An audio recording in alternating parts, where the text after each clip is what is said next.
I guess this is my rant. So let me go and put on my sound effects. First off, I need to remind you, you are now standing in the congregation of the mighty. This is the home of the stubborn minority. The place where your hustle builds muscle. This is Gye-Nyame Journey Media. I am your host, Brother Hatim. And of course, you know, this is the Daily Toast. And it's a Heart of a Simba production. Where we strive to blow up your old paradigms. Let me put on this damn war horn. Let me let the world know it's rant time. It's rant time. It's rant time. You need to tune in. You need to tune in about the rant. I'm pissed. Family. Personal development has gone awry. Personal development has gone awry. They have lied to you. They have lied to you. The whole personal development scam. What, brother? It's a goddamn scam. What do you mean, Brother Hatim? Because personal development is built up on the illusion that you are a single being. But I am a single being, Brother Hatim. I'm self-made. I have pulled myself up by my bootstraps. I survive on my own. I have my own house. I have my own payments. I am an individual being, Brother Hatim. So I need personal development, because personal development will help me get to the next level. Oh, you poor sap. You have drunk the Kool-Aid, and you have fallen for the trick. History shows us that history does not shine well on individuals. It is not the individual that changes history, my friend. It is the group. And often that group is represented. And let me say that. Is represented by one of its members. This member may be elevated to a leader. This individual may be called a king. This individual may be called a pharaoh. This individual may be called a chief. They may be called a CEO, but they are a representative of something larger and greater than themselves. So when I say personal development is a scam, all these individuals are telling you that you just need to work harder are lying to you, and they just taking your money. You just need to grind harder. You just need to outwork the next man. Family, let me be very clear with you. These individuals that's saying this shit to you have magnificent tribes, magnificent teams. They have developed a culture around themselves that allow them to get up on stage or to get in front of a camera and feed you bullshit, even though they might not even know it's bullshit, because their greatness is not coming because they grinded harder. It's coming because they have developed a team or a tribe around themselves that allows them to do the shit that they're doing. Here at Gye-Nyame Journey, we're not going to lie to you. We're going to start with the group development so that you can see how it works. Family, you look at some of these people, right? They start off, they build their tribe. Their tribe empowers their family, and their family empowers them to do what it is they do. That is how it works. And that is how it has worked throughout history. History does not smile well on individuals. As a matter of fact, they call them serfs and slaves and shit like that. Once you get into a group and you break down those group bonds, you are able to make individuals, and those individuals become prey to you and your group. This is why divide and conquer works so well. If divide and conquer works, what wins? If divide and conquer loses, what wins? Huh? What's the opposite of divide? Multiply. Right? Multiply and conquer.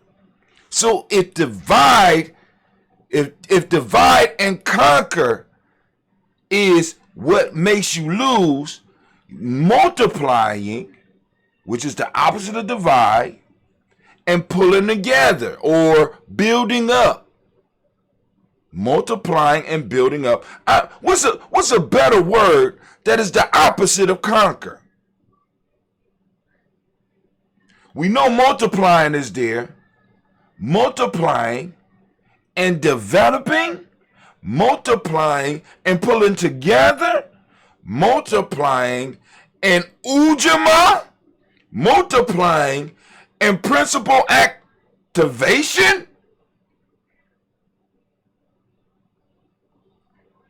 See, what we receive is in our history lessons, we receive the brunt, what do they call it? The brunt of the joke. We get the aftermath of the joke. We get the shit that don't work. That's the funny part. And we rhyme with it. And we make it act like it worked. Jay-Z is not Jay-Z because Jay-Z can rhyme. Or he's even the best. Jay-Z is the best because Jay-Z knows how to build teams. He knows how to attract teams.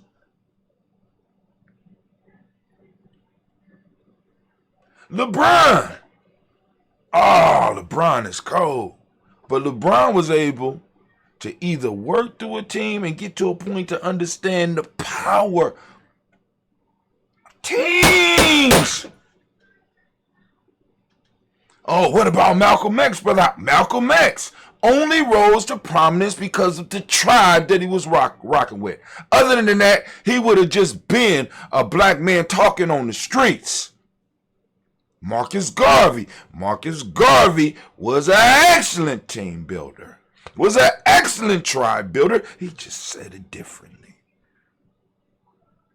Come on, family. Martin Luther King. Y'all, oh, come on now.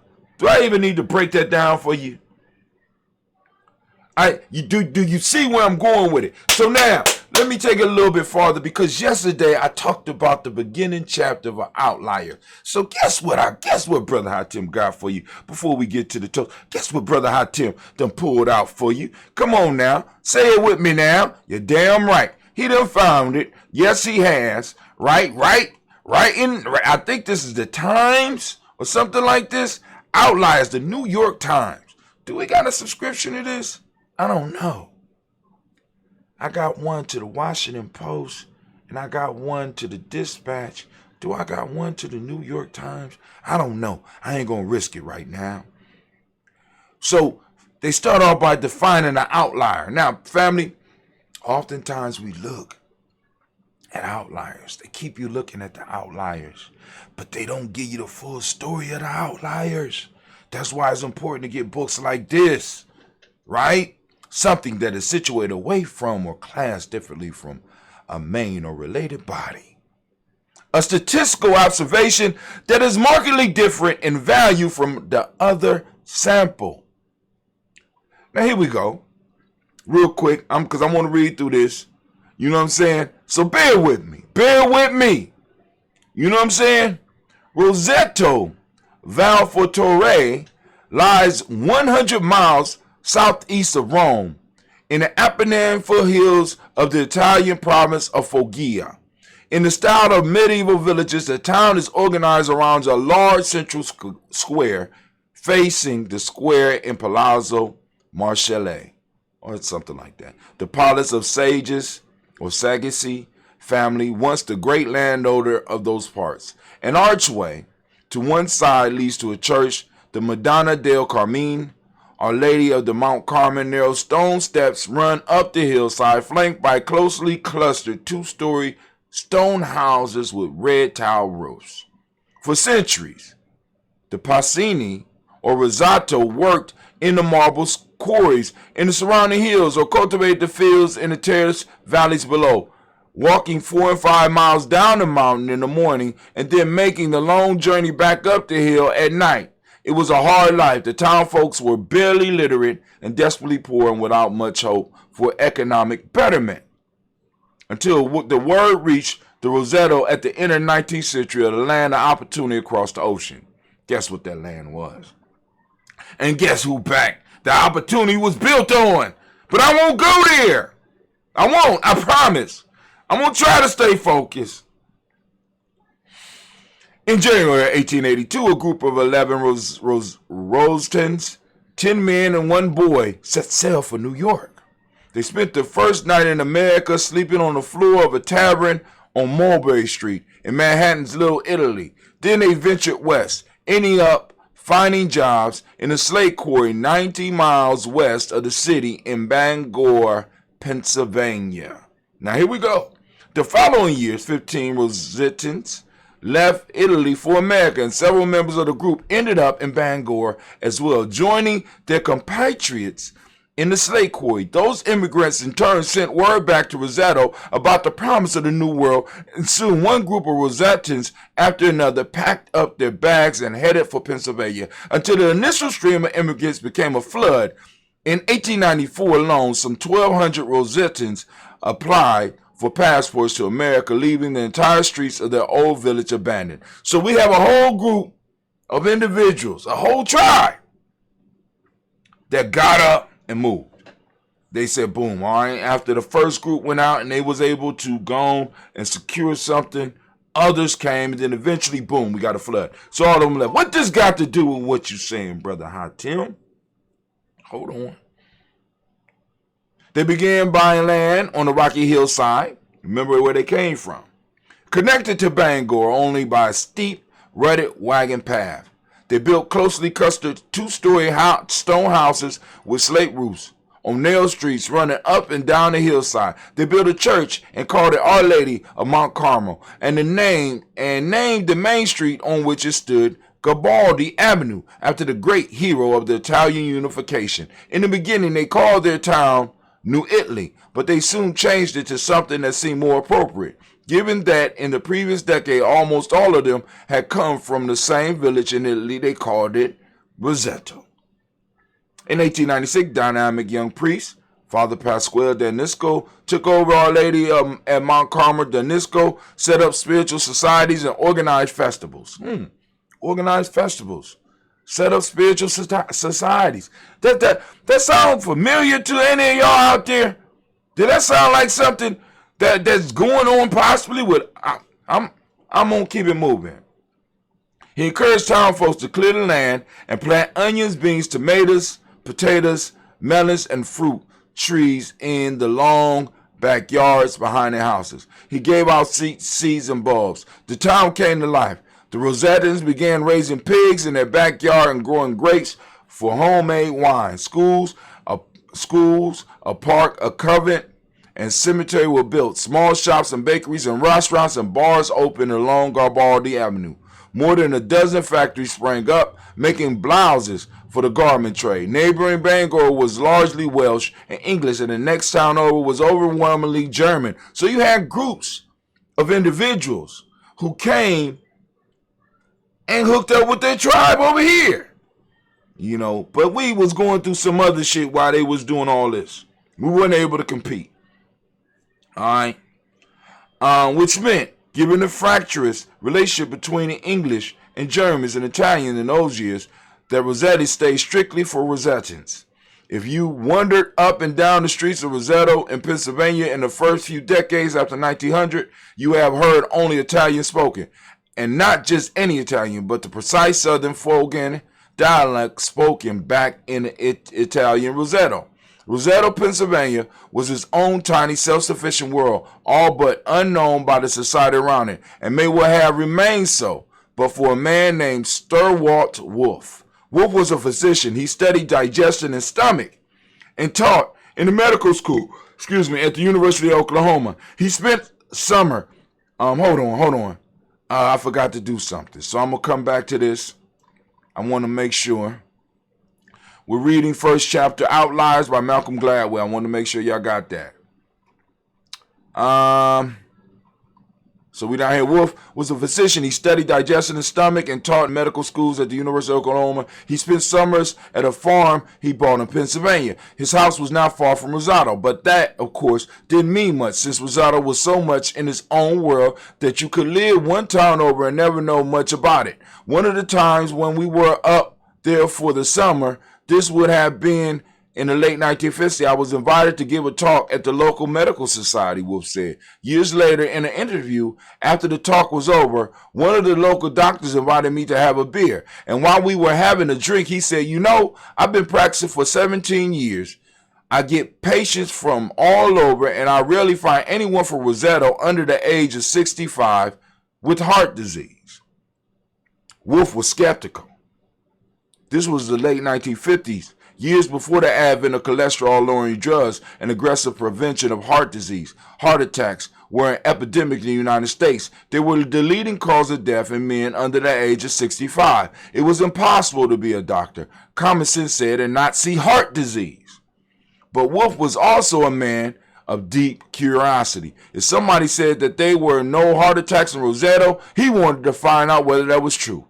Wolf approached the mayor of Rosetto and told him that his town represented a medical mystery. He enlisted the support of some of his students and colleagues from Oklahoma. They poured over the death certificates from residents of the town, going back as many years as they could. They analyzed physician records. They took medical histories and constructed family genealogies. We got busy, Wolf said. We decided to do a preliminary study. We started in 1961. The mayor said, all my sisters are going to help you. He had 4 sisters. He said, you can have the town council room. I said, where are you going to have council meetings? He said, well, we're postponing for a while. The ladies would bring us lunch. We had little booths where we could take blood, do EKGs. We were there for 4 weeks. Then I talked with the authorities. They gave us the school for the summer. We invited the entire population of Rosetto to be tested.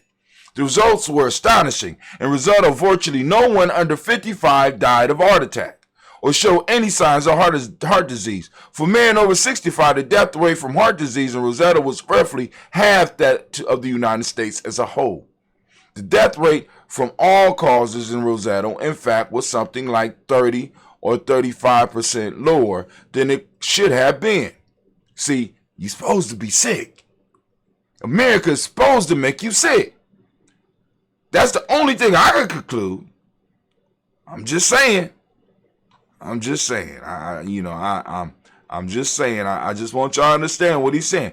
That cannot. This ain't me. This ain't Brother Hot Tim. This is a doctor. That should not be. That should have it. Then it should have it. You should have been sick. Rosetto should have been sick. They should have been falling over. But something is going on here. We got to figure out why they're not sick and start getting some shit up in here to make them sick. Hold on. Wolf brought a friend of his, a sociologist from Oklahoma named John Broom, to help him. I hired medical students and sociology grad students as interviewers. And we went house to house and talked to every person aged 21 and over. Brown remembers this had happened more than 50 years ago, but Brown still had a sense of amazement in his voice as he remembered what they found. There was no suicide, no alcoholism, no drug addiction, and very little crime. They didn't have anyone on welfare. Then we looked at peptic ulcers. They didn't have any of those either. These people were dying of old age. That's it. That's what I told y'all yesterday. What does this have to do with greatness, Hatim? What does this have to do with the self-development hustle? What does this have to do with the hustle cult and the hustle porn that's out here, Brother Hatim, that we're reading about. What does this have to do with me being the next rap phenom? What does this have to do with me being the next successful entrepreneur, Brother Hatim? Give me a second. Be patient. I'm going to bring it home. I'm bringing it home. If I can't do nothing else, I'll always bring it back home. Even though I might forget where I was going, I'm always going to bring it back home. Tell him, Brother Hot Tip. Tell him again. Tell him again. Where is the war horn? We at war. You don't even understand. So he brought a sociologist in. Let's keep it up. He brought a sociologist in because he couldn't find what was going on medically. So they had to look at what was going on in the society, what was going on in the culture. How is it that we have a town of people that are dying of old age? They shouldn't be this healthy and be in America. This was known back in 1950s, 1960s. What in the hell is going on here? Wolf's profession had a name for a place like Rosetta, a place that lay outside everyday experiences, where the normal rules did not apply. Rosetta was an outlier. 2. Wolf's first thought was that Rosettans must have held on to some dietary practices from the old world that left them healthier than other Americans. But he quickly realized that wasn't true. The Rosettans were cooking with lard instead of the much healthier olive oil they used back in Italy. Check it out. Listen. This is for real. Pizza in Italy was a thin crust with salt, oil, and perhaps some tomatoes, anchovies, or onions. Pizza in Pennsylvania was bread dough plus sausage, pepperoni, salami, ham, and sometimes eggs. Sweets like biscotti and torelli used to be reserved for Christmas and Easter. Now they were eaten all year round. When Wolf had dietitians analyze the typical Rossettian eating habits, he found that a whopping 41% of their calories came from fat. Nor was this a town where people got up at dawn to do yoga and run a brisk 6 miles. So they wasn't holding on to old ways. They wasn't getting up running. They wasn't doing yoga. It wasn't one of these health. It wasn't a cult. It wasn't a hustle porn town. The Pennsylvania Rosettans smoked heavily, and many were struggling with obesity. If it wasn't diet and exercise, then what about genetics? The Rosettans were a close-knit group from the same region of Italy, and Wolf's next thought was whether they were of a particular hardy stock that protected them from disease. So he tracked down relatives of the Rosettans who were living in other parts of the United States to see if they shared the same remarkable good health as their cousins in Pennsylvania. They didn't. What in the hell is going on? Are you interested? Do I have your attention? Attention, please. Attention, please. Do I have their attention? Do I got their attention now? Let me see. Do I got your attention? Class is in session. Class is in session. I'm about to bring it home. He then looked at the region where the Rosettans lived. Was it possible that there was something about the living in the foothills of eastern Pennsylvania that was good for your health? The two closest towns to Rosetta were Bangor, which was just down the hill, and Nazareth, a few miles away. These were both about the same size as Risotto and populated with the same kind of hard-working European immigrants. Wolf combed through both towns' medical records for men over 65. The death rate from heart disease in Nazareth and Bangor was something like 3 times that of Rosetta. Another dead end. What Wolf slowly realized was the secret to Rosetta wasn't diet or exercise, or genes or regions where Rosetta wasn't situated. It had to be Rosetta itself. As Bruin and Wolf walked around the town, they began to realize why. They looked at how Rosettans visited each other, stopping to chat with each other in Italian on the street or cooking for each other in their backyard. They learned about the extended family clans that underlay the town's social structure. They saw how many homes had 3 generations living under one roof and how much respect grandparents commanded. They went to Mass at Our Lady of Mount Carmel Church, and they saw unifying and calming effects of the church. They counted 22 separate civic organizations in a town of just under 2,000 people. They picked up on the particular egalitarian ethos of the town that discouraged the wealthy from flaunting their success and helped the unsuccessful obscure their failures. They made everybody feel human. They didn't flaunt. They had rituals together, ceremonies together. They looked out for each other. They were a tribe.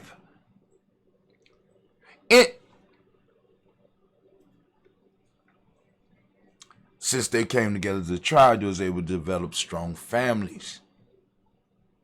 Them strong families created healthy and strong individuals. In transplanting the Pasan, Pasan culture of southern Italy to the hills of eastern Pennsylvania, Rosettans had created a powerful protective social structure capable of insulating them from the pressures of the modern world. So when they go to their home, they receive. The Rosettans were healthy because of where they were from, because of the world they had created for themselves in their tiny little town in the hills. I remember going to Rosetta for the first time, and you see three generational family meals. All the bakeries, the people walking up and down the street, sitting on their porches, talking to each other. The blouse mills where the women worked during the day while the men worked in the slave quarries. Broom said it was magical. When Bruno Roof first presented their findings to the medical community, you can imagine the kind of skepticism they faced. They went to conferences where their peers were presenting long rows of data arrayed in complex charts referring to this kind of gene or that kind of physiological process. And they talked instead about the mysterious and magical benefits of people stopping to talk to each other on the street and having 3 generations living under one roof, living a long life. The conventional wisdom said that at the time depended to great extent on who we were. That is, our genes. It depended on the decisions people made, on what they chose to eat, and how much they chose to exercise, and how effectively they were treated by the medical system. No one was used to thinking about health in the terms of a place. Wolf and Braun had to convince the medical establishment to think about health and heart attacks in an entirely new way. They had to get them to realize that you couldn't understand why someone was healthy if all you did was think about their individual choices. Let's expand that to success. That they had to get them to realize that you couldn't understand why someone was successful if all you did was think about their individual choices or actions in isolation. They had to get them to realize that you couldn't understand why someone was wealthy, not healthy, wealthy, if all you did was think about the individual choices or actions in isolation.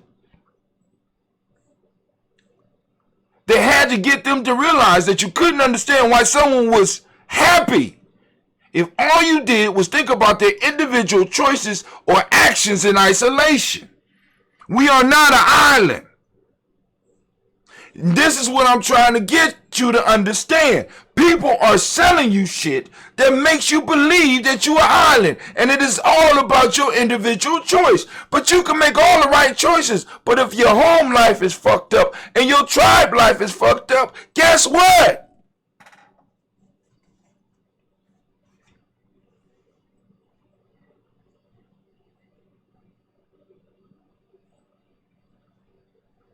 You had to look beyond the individual. You had to understand what the culture You have to understand what culture. You have to understand what culture they were part of. Family, what culture you part of? What's your culture? And what are the benefits of you participating in that culture? What's your tribe? And what are the benefits of your participation in it?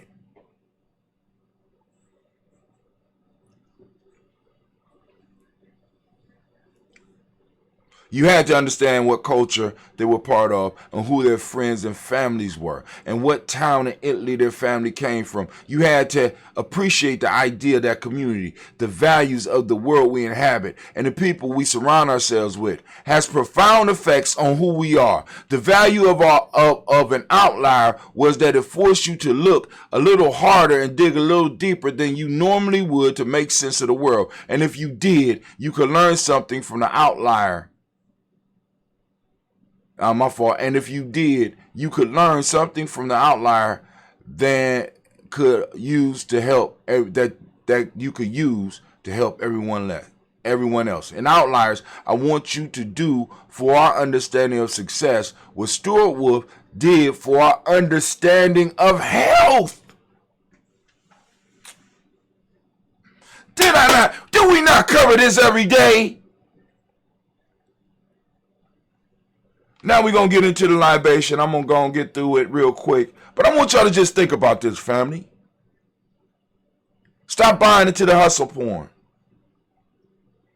Understand that your individual success is connected directly to the culture that you come from. The culture that you are building. We have an opportunity right now, right here, to develop and build our culture.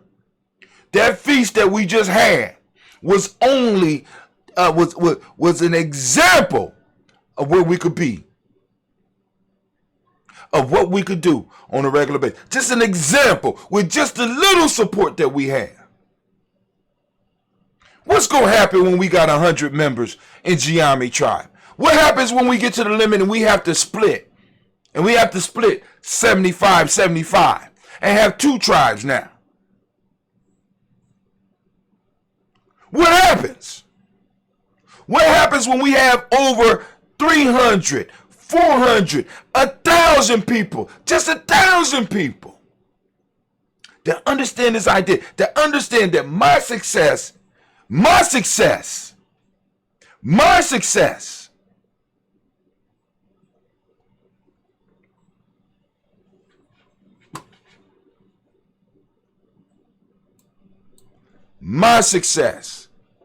is not an individual thing. My success is not an individual thing. My success is a result of the culture that I come from. My success is a result of the people that are around me. My success is built off of the successes that came before me. I am a strong individual because I came from a strong family, and my family is part of a strong tribe. And we look out and we take care of each other. They don't want you to get that. No. You can't get that. No, you got to stay on the hustle grind. You got to stay on the hustle wheel. You know what I'm saying? You got to go and support somebody else's tribe. See, because that's what your job is. Your job is you supporting somebody else's tribe. That's what that is. You're supporting somebody else's culture. That's what it is.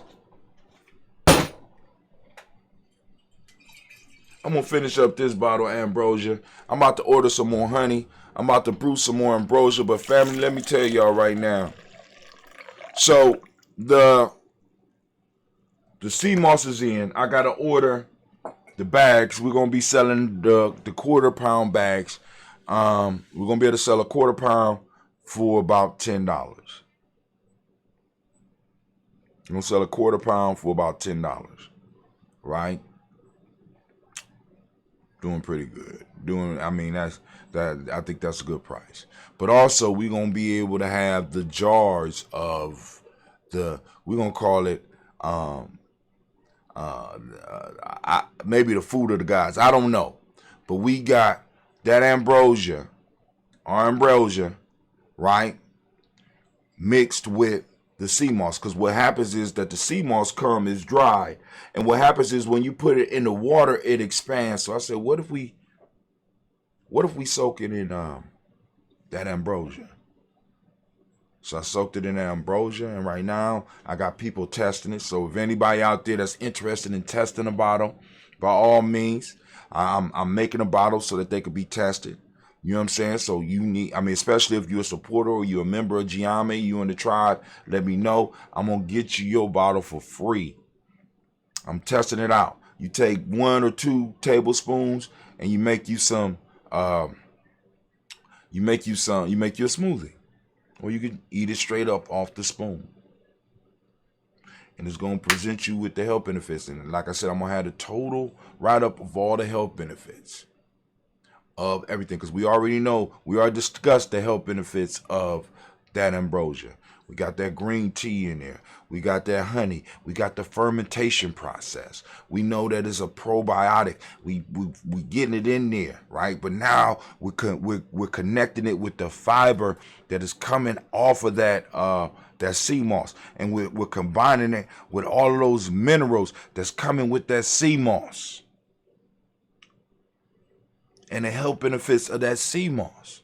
And we're mixing it all together and grinding it down to a nice little smooth paste that we have to keep. And this I'll be able to ship around. You know why? Because the ambrosia by itself is volatile. You know what I'm saying? I ship that shit. If it get too hot, we already know what's gonna happen. But we ain't got to worry about that with this. We get some dry ice and we can ship it in nice little packages and we can send it out. You know, but I ain't shipping them out one at a time, that's for sure. You gotta pay for shipping and handling. But anyway, it is what it is, family. We're gonna lift up our glass. We toasting the creator by whatever name you choose to call that creator. We lift up our glass, we salute that creator, and guess what we say? We say the word of power around these parts, and we say, Ashe.